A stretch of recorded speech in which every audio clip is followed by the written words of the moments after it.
welcome back to RC Everyday, part 2 of the BRX01 adjustable wheelbase. I call it the OB. We're picking up on step 6. We're starting suspension. We've got our leaf springs out. The boom leaf springs have these little angles on the end that leaves a little space in there. I don't know what kind of voodoo magic that is, but they crawl fantastic. Step 1 here, or step 6 of today's video, step 1. Let's get all our parts out, but I've already put together the anti-wrap bars for the rear.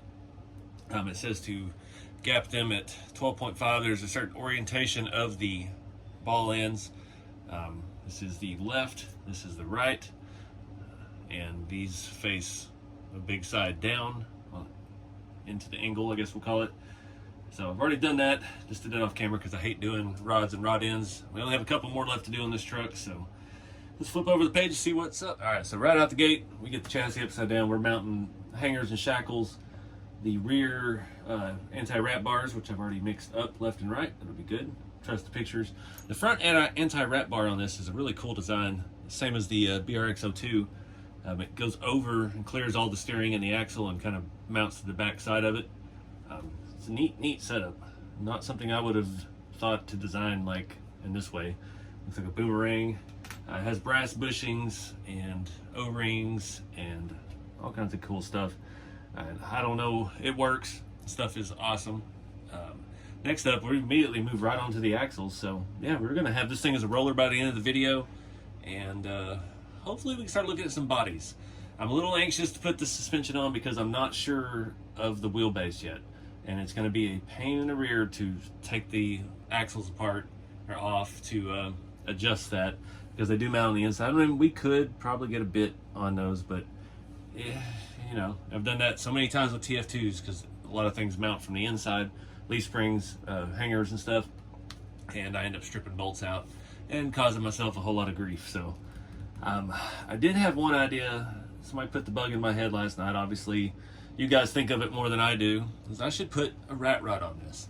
And I've been on one this week. Ever since I came back from Kentucky to the Juice Box Beach Party, I have really been motivated again. Just good people and good times, and with the hobby. Yeah, so I sat out here last night and I was trying to mock up bodies. Unfortunately, this chassis is just a little bit wider than the cowl of all of my hot rod and rat rod bodies. But I do have a new product in the works right now that I haven't announced to anyone yet, and I've test fit that. It could work. I kind of got a vision, so I don't know if that's the direction we're going to be going. But sadly, I need to get the axles under this first and then mock it up with the bodies and see what kind of balance we're looking at, how long we actually need it. The reason I have 2 BRX02s, I haven't built the other one yet, but I go with the 88s because I do enjoy driving the shorter wheelbase. So I sat there in my head and pictured a really short rat rod, little truck bed, battery box in the back, and man, I've got one of my old hoods, that tractor grill / hoods for the old rat rod kits that I hung on to for some reason. They've been discontinued for a while. They were a little too expensive to manufacture. So I don't know what we're gonna do. I've been thinking about everything, and even how adjustable this servo mount is, and how to modify my part to fit over that and still clear the servo. It's doable. So we got to just keep moving forward. I've got to get this on all 4. I've got plenty of tires we could throw on it in the meantime, but I don't know. I don't know about the rat rod look, because this is not a serious crawler. This is the perfect platform for a scale trail truck, even though it does out crawl what it should as far as the ride height and all of the things that you would think would limit it from actually being a good crawler. These things will crawl. That little boom Land Rover I've got will crawl circles around a rig with tires an inch taller than what it has. So we're weighing the pros and cons here. So yeah, we're gonna get to building. All right, so a couple things. The first real big difference that I've seen between this and the regular BRX02 chassis, our front shackles are independent. On the BRX02, they are a one-piece unit, just like these are on the back here. But everything is directional. Like I said, orientation on these kits is definitely your main focus. Even our rear leaf hangers you have a bulge in it. It's kind of hard to tell from the picture. It looks like the bulge goes out. I'm just gauging off the eyeballing where the leaf spring is going to mount, and our track bars orientation of the rod ends, which end of the ball faces which way. So definitely something to pay attention to. Our flat ones go here. If you go back to the previous page, it does specify inside, outside, vice versa. And there's separate pieces with this as well. You have two different pieces. One has a larger hole, one has a smaller hole, obviously for these nice what they call them, shoulder bolts. That's one thing I like about this kit. These are titanium or just stainless, but real nice looking piece, easy to put on. You don't strip it out, and that's what all the leaf spring attachments are. Other than that, just keep Loctited our front hangers. I just got to go through and tighten all this up, and then we'll move on to these front arm bar traction things and keep going. All right, I wanted to show you this part up close, doing the O-rings on this.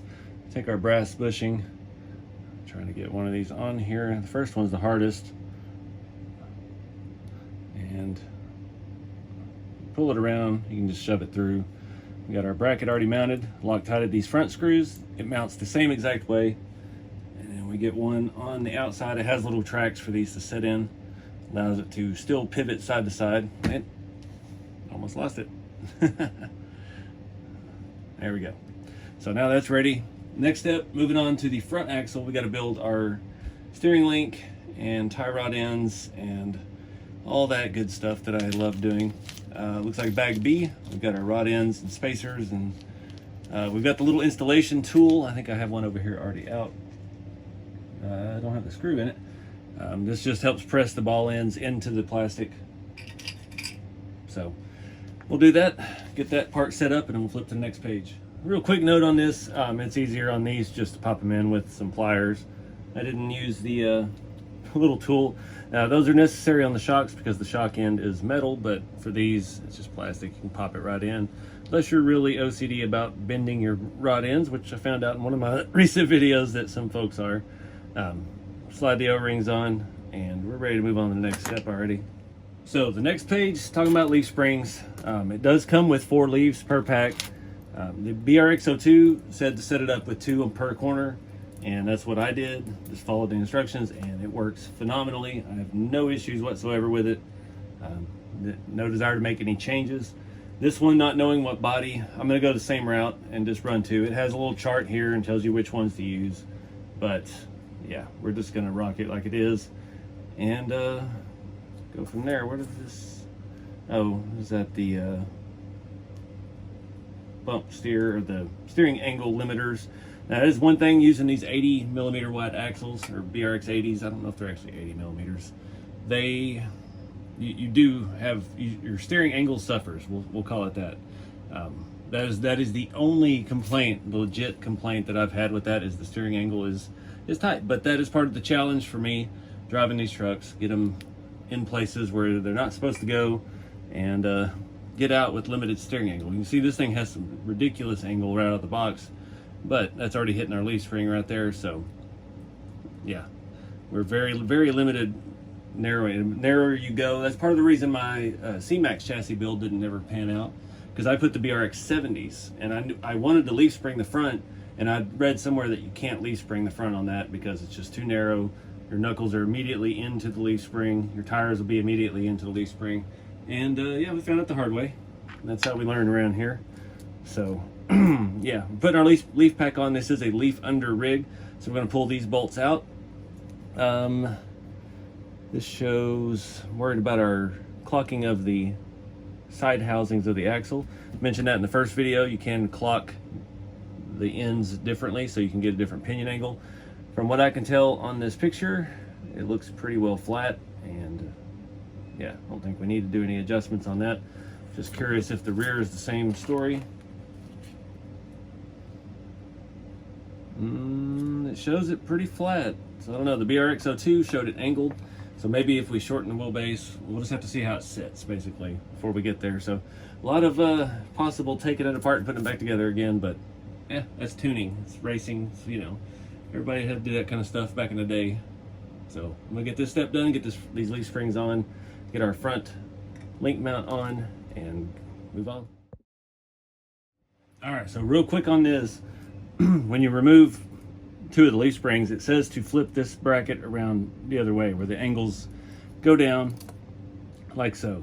So this is a little wonky because the axle ends are threaded, so you're threading straight in the thread. The top piece is just held on with the nuts.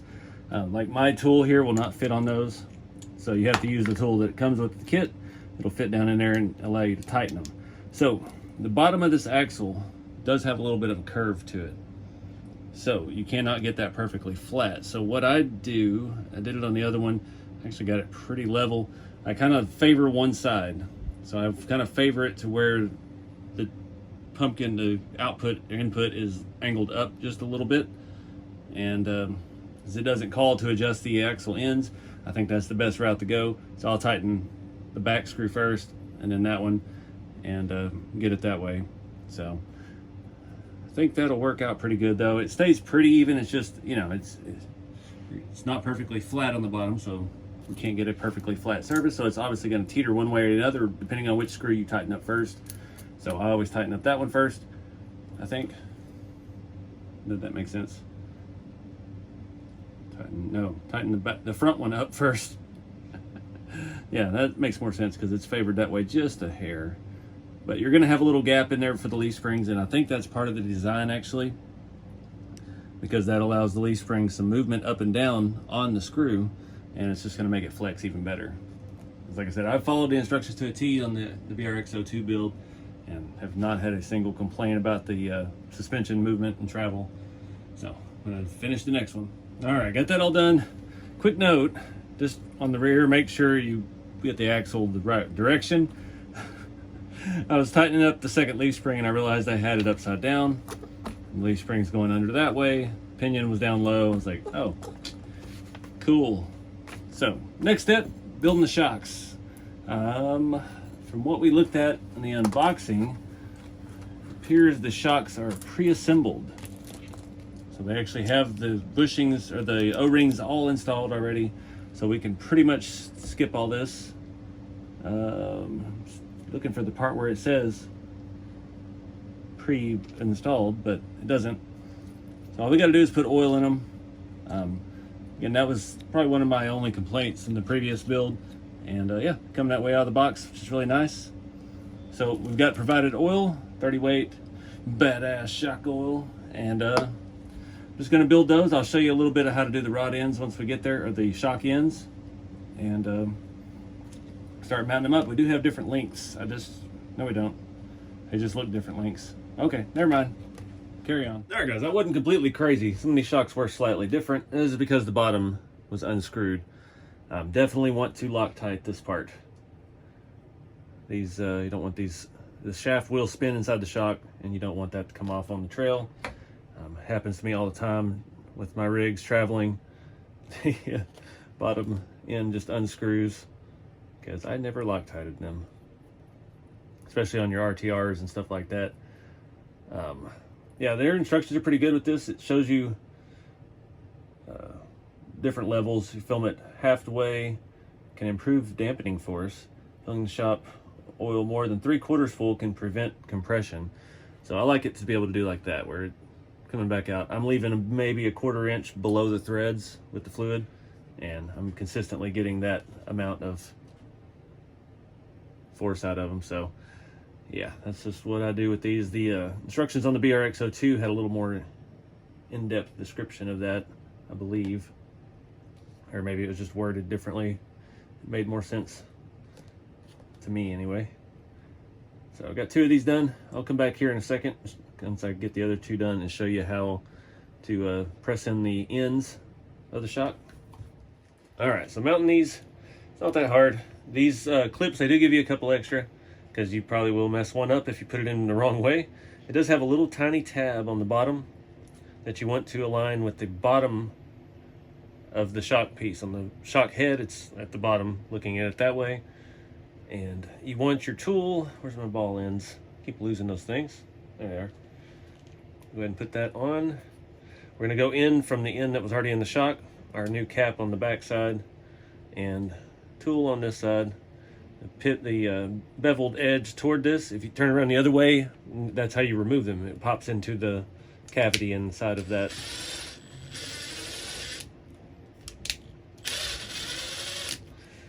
Just like that. It gets a little confusing. Again, orientation is everything with these kits. But one down, 3 to go. All right, it's coming together. Got the last screw, goes through the shock, through the, what do you call it? Anti-wrap bar, then through the axle. If I can get it started.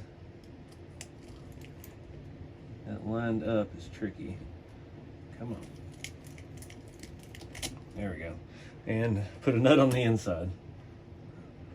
The easiest way to do that is just hold it with some needle nose. If you can, get it started. Boom. Nice and flush. Everything's fitting up super nice. One more to do. We move on to the back. All right, axle's on, shocks are on. The rear is a little tight. Those are about a bad angle. You got this rear cross member kind of in the way. I think they would have put a little hole through that so you could get a tool through. But I was able to get them started by hand actually, because the threading and stuff is decent. And yeah, it does not say to put these on yet. We got to do drive shafts next. From what I can see, those are going to be too short.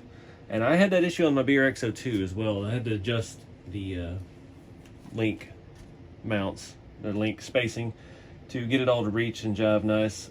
But yeah, it's looking good. It's finally looking like a truck, or a chassis anyway. I'm gonna grab a body real quick and just kind of get a look at it. It looks like we've got room with this. This is the stock Tamiya interior, so that's not a great looking scale piece anymore, but it's hard to tell. It looks pretty straight, but again, I don't know what I'm gonna do yet. I got this all crooked anyway. Yeah, we can't tell until we get further along. Put some tires on it maybe, and then we can really see if it lines up good. But next up is drive shafts. Super easy stuff. Loctite, Loctite, Loctite. All right, got the drive shafts in. I mentioned earlier about maybe adjusting the lengths of our rear track arm thing. They do use spacers, so we've got about a 6 mil spacer in there, so they fit just fine. Got all that bolted up as well. I think we're ready to move on. The next step, start showing mounting the servo. I don't have electronics yet. We will go ahead and install the shift servo because, yeah, and get this all figured out. It's gonna be interesting how that works because it is mounted. Okay, it's not mounted to the adjustable part. That's cool. So the servo will stay there. If we move everything forward, our links and stuff will move underneath that, and the servo stays at the same position. And our mount, our link here, which is pretty wild design. It's actually like a hardened steel, I guess you'd say. After that, we get our linkage hooked up, our drag link for the steering, motor. We'll go ahead and put on our skid plates. Electronics box mounts in an awkward spot. We'll probably leave that off because I think the body, whatever body is gonna fit on that. And that's it. Rest of it's electronics. It's got a place to mount an ESC up off the front shock tower. I'd like to run a 2-in-1 in this, so we don't even need that. Tires and wheels, and then it's got blow apart instructions for your axles. It does have helical cut gearing. That's nice. Or no, it's optional. Well, they show it in the picture. Dang it. Keep getting me with these option parts. But yeah, other than that, we're getting close. We should have this wrapped up here in just a short minute. All right, the servo goes with 1 screw. It's got a lock tab on one side, keeps it in place. Nothing really to report there. All of the links on this, including the rear tracking arm thing, are M4, so it's like Vanquish stuff. A little bit beefier than the standard M3. For these rear, I'm just going to press it in with the pliers. Don't need to do nothing fancy. And that one's ready to mount up front. Next up is our shift link. We got a little servo saver. That is going to be in bag G. So yeah, I'm gonna put this on real quick. Just goes on with a nut.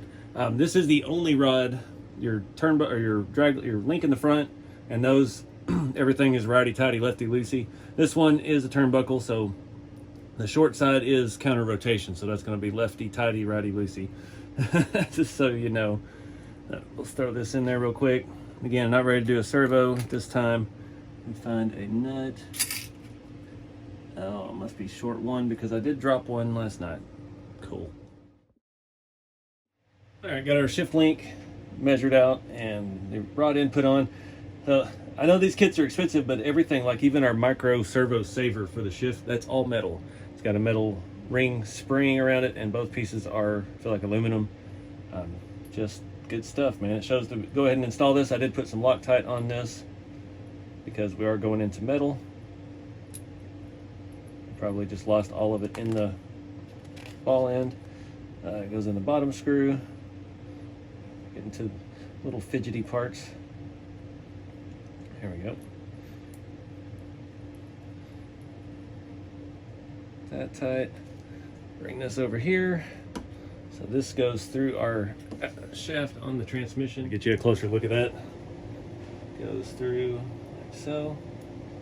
And then back here, and we're just gonna line it up like that. And we need a M3x6, these little guys. I'm not gonna Loctite the one going into the servo. You can, but we may have to adjust this later. It does have a metal spline, so got that going for us. All right, skipping the motor install. That's an animal on its own with the adjustable pinion thing, but it's not hard. It's just a little bit to it. So now we find out why we left these two holes loose here. This actually uses those. So we've got, I'm probably not gonna Loctite these because, again, it's something that's probably gonna come off as soon as we adjust the chassis. But we had some of these flathead screws earlier that were 2.5s, and that's where they go, right there on those. The front one is going to mount with all, what you call it, M3. Nope, wrong one. This all lining up and driving right. Get these little ones. They're going to use, of course, smaller head. I like this. That's one of the advantages of this is you're completely flush right here on the bottom.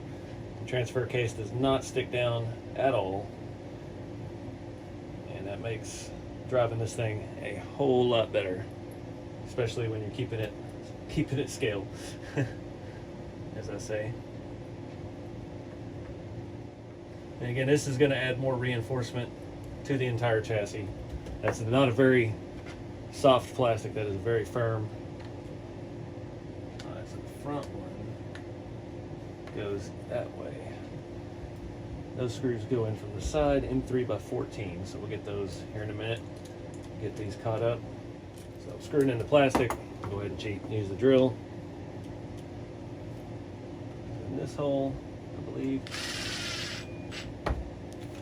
And we're done.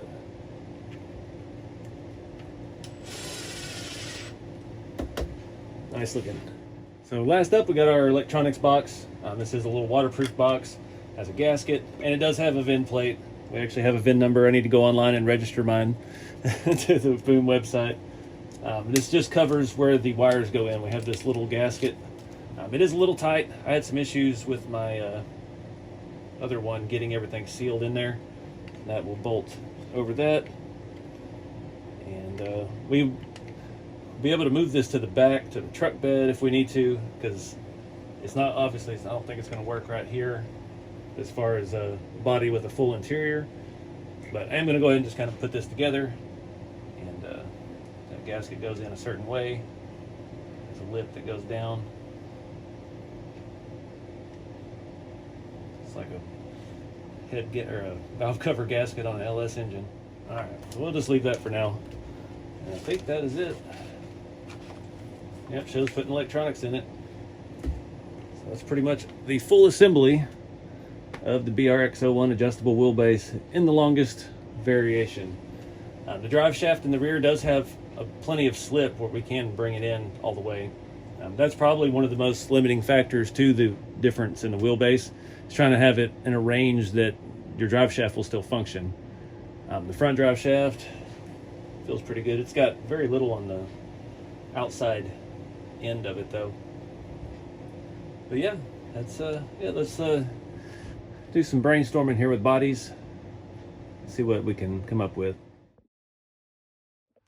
All right, guys. So nothing really fits that good. Even the Toyota seems a little long for it. I mean, on paper it's supposed to fit, and maybe with some tuning we could get it down and line it up good. But I don't know. I'm not really digging Toyotas anymore.